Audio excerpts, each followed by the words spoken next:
The world is changing, and business opportunities are too. We always read comments, and recently, many of our followers have been asking about the best opportunities for next year, 2022. So, this is exactly what we're going to talk about in this video. I'm about to introduce interesting independent business models that I believe you should start considering and working towards if you'd like to become an entrepreneur soon. The thing is, there are a lot of gurus and business coaches online. Most of them act as if it only takes a couple of weeks to start a successful business and become wealthy. But as you probably already know, that's not how it works in the real world. To start and succeed in business, you need a lot more time and a lot more skills, especially if you have little to no initial capital. The goal of today's video is to show how you can start a business with no money and still grow it into something important. To do this, you will start as an independent worker. You won't have employees, it'll be just you, which is why you need many skills at the beginning. You will be in charge of finding customers, converting them, creating a pipeline, delivering a great customer experience, delivering a product, bill them, and receive the payment. With time, you're going to hire people and delegate most of the work, especially the stuff that doesn't make you money, but is still required.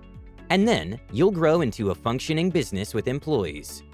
See, there's a difference between working in the business and working on the business. When you're working in the business, you're taking care of everything that's necessary to make it run and deliver the product. This might include making the invoices, making sure everyone pays what they need to pay, even cleaning your office. Working on the business means working on strategy, managing people, dealing with customers, front end, closing deals, and so on. See the difference? Working on the business is ultimately about what will make you the most money. But working in the business will be required initially, otherwise it won't run properly. Makes sense so far? Good. Let's move on with the first category: specialization in marketing. Alright, here's an unpopular opinion. It's better to be highly specialized in a very specific subcategory of marketing than to deal with all marketing in general. Here's what I mean. Lately, everyone has been talking about SMM and SMMA, which stands for Social Media Management and Social Media Marketing Agency. Those are very broad activities. If you start an SMMA like most gurus out there tell you to, you generalize, which won't work in 2021. You can't expect to do everything for everyone. An agency that does all kinds of things, usually, is an agency that does all kinds of things badly. And even if it doesn't, that's the impression that the market will have of you. Here's an example to give you more perspective on this. Let's pretend that you're a restaurant owner. You specialize in Italian cuisine, and you have a big place in New York City. However, due to COVID-19, you're struggling to fill the restaurant. So, you need some kind of social media marketing strategy to find new customers. You have no idea of how that works, so you just want to hire an agency. Between one that's a do-it-all kind of agency and one that exclusively works with restaurants, which one would you choose? Which one would you be willing to pay the most? And most importantly, which one do you think is more experienced? The answer to all these questions, obviously, is the one that exclusively works with restaurants. This is called positioning in marketing, and it is crucial. There are many ways to specialize. Example, you can specialize your target, the type of business or people you want to work with. You can specialize your service, the service you offer, like video marketing, managing Facebook campaigns, and so on. You can specialize in your subcategory. For example, instead of managing all kinds of marketing, you can manage the copywriting part, or you can manage specific marketing strategies, like guerrilla marketing, influencer marketing, and so on. The first two are pretty intuitive, so let's unpack the third.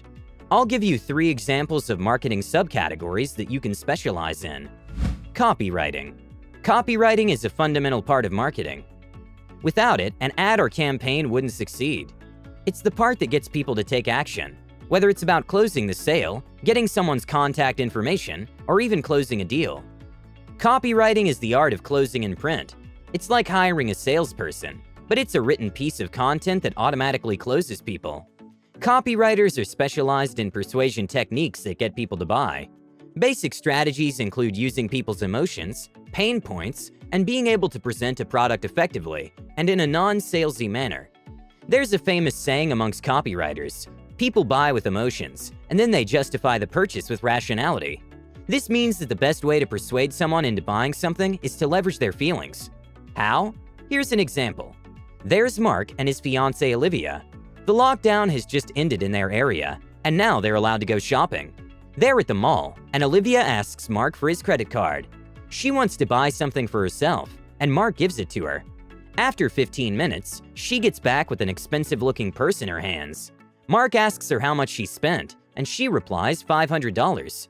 Mark is outraged. "How could you spend that much on a purse? That's like 1/3 of my salary. What were you thinking?"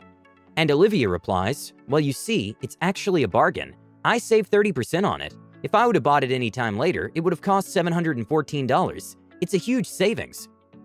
See what's going on? Right now, Olivia is justifying her purchase with rationality. The fact that she purchased something that was on sale for a limited time. So, what's the emotion she purchased with? In this case, why would anyone buy a new purse? They want to feel better, to feel more confident, to receive compliments from people, and to feel beautiful. This is very emotional, which is why Olivia bought the things in the first place. This is similar to what copywriters do on a daily basis. They find the emotional attachments people have with things, and they leverage them to close the purchase. Marketing content creation. Copywriters, however, do not create the ad itself.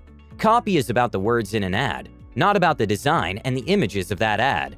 This is a job for someone else, the content creators. Here, you could specialize even more by choosing to create a certain type of content specifically. Some examples include video making, design, graphics, branding, and so on. Managing ad campaigns on specific platforms. The most common platform for advertising is Facebook. Currently, there are about 3 million businesses actively advertising on Facebook. Other common platforms are Google Ads, Bing Ads, surprisingly, Instagram ads, correlated to Facebook, Twitter ads, LinkedIn ads, and more. Instead of trying to work with all the platforms, master one of them and go from there. First, learn how to use and get results on those platforms. Then find clients and start managing campaigns for them. This includes setting up the target, some market research, knowing the platform's regulation inside out, etc. So before moving on to the next business models that you should consider for 2022, I want you to understand what's necessary in order to get started with them. First of all, you need to master the skill, so this is the study part. The development of your skills should actually never really stop. Why? Because the market won't stop for you. It'll just keep going. And if you stop studying and improving yourself, you're going to slowly get out of date and ultimately fail. It'll probably take you about 3 to 4 months to develop the basics of those skills, but take your time. I'm not here to tell you that you can become rich with this in a matter of weeks. It's slow but steady progress, which is probably a lot better than trying to get rich quick, which includes a lot more risk, and honestly, too much dedication and sacrifice. This is something that anyone can do. In 2022, specialization is important for the reasons I described earlier, but it's also important if you want to stay ahead of the competition. The second step is to actually start looking for clients, and we make multiple videos on how to find them as a freelancer and how to sell, so check those out if you're interested. Moving on. Sales, from cold calls to closing or sales management. Sales is also huge. Without a sales department, most businesses would be out of business in a short time. The goal here is to get into closing, specifically high-ticket closing, sales of products or services that cost around $5,000 or more. As a closer, you're paid on commission. This gives you a great opportunity to make unlimited profits, as long as you're good and you know what you're doing. Even just a 10% commission on a high-ticket item could be as high as $500 or more. Even if you were to close just one sale a week, you would still make $2,000 or more. Closing is better also because compared to cold calling, it's more efficient and takes less time. Calls are much longer. Some could even last 30 minutes, but most cold calls are huge failures. But in order to get into closing, it's better if you go through cold calling. It's much easier to be hired as a closer if you already have some cold calling sales experience, as opposed to not having any sales experience at all. It's great leverage to find your first clients. With time, you could also expand and create a small team of closers that you can delegate closing calls to and keep a small percentage of their sales, which is a passive income for you. Content creation. Content creation is the way to go if you like blogging, vlogging, or talking with a camera. All you need to do is learn how to create and entertain, and then choose a very specific topic. Just like in the other two models, you need to be very specific about what you do. Don't talk about all kinds of things. Choose a specific topic and stick to it. This topic could be a hobby of yours. The weirder, the better. If you like something, chances are someone else likes it too and is willing to watch your videos about it. The way you're going to make money with this depends on the platform you use and the topic you choose. There's obviously YouTube monetization, but that's not it. If you use TikTok, for example, it's much harder to make serious money with it. So, you could start selling products, physical or digital. Digital products could be exclusive content, early access to content, courses, and ebooks. Physical goods could be specific to your niche, like a mountain beginning jersey with your mountain biking channel's logo on it, or good old merch and so on. If you enjoyed this video, you should check out these. How to sell anything to anyone. Copywriting guide. 5 rules to become a master. Thank you so much for watching the video. I do hope you enjoyed and learned something. If you found value in the video, do give it a thumbs up and subscribe for more content like this. With that said, have a great day, you guys, and I'll see you in the next one.